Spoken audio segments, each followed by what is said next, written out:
një diskutim shumë i gjatë për vitesh që po e mbajmë, domethënë edhe her pas here më pyetin që jam hasur me kundërshtarët e mendimit që i respektoj, kanë thënë që po mirë, edhe tjerët kanë mendimet, kanë një strukturë tjetër familjes. Ne ndahemi pika jonë ndarë, se vija jonë ndarë se është në momentin që flasim dhe për drejtat ato fëmijëve që vinë të ardhmen. Fëmijëve që vinë të ardhmen. Janë ato fëmijë që do vinë të ardhmen që kanë nevojë të kenë dhe baba dhe nënt, kanë nevojë të kenë dhe antar të familjes. Sepse të gjitha këto ligjet në një farë forme nuk japin liri për individin më shumë se sa të cënojnë liri për fëmijët. Sepse këto fëmijë që do vinë të ardhmen do kenë një mungesë. Do i mungoj figura nanës apo figura babaj, do i mungoj figura gjyshit apo figura gjyshës, do i mungoj xhaxhaja apo të halla, apo tezja. Pra do kenë një pjesë të familjes të cilët nuk do e kenë në pjesën e jetës.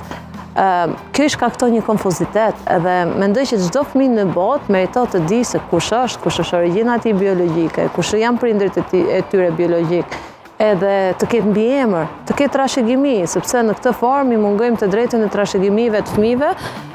Fjala vjen me anë të fertilizimit asistuar mjekësor, që një vajzë mbi moshën 18 vjeçare mund të bëjë fëmijë me një donator anonim.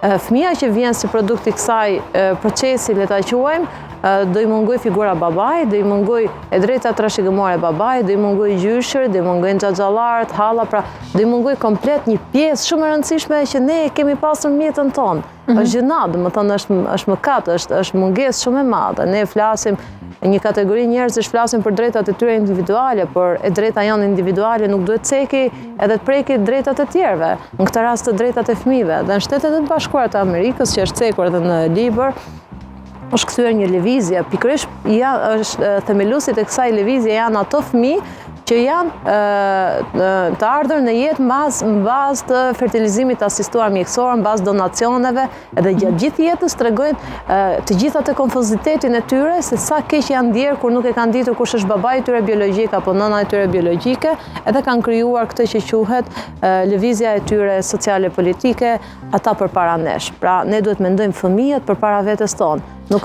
ka të bëjë vetëm drejtat e njeriut apo të një komuniteti të caktuar, por janë drejtat e fëmijëve që vijnë të parat.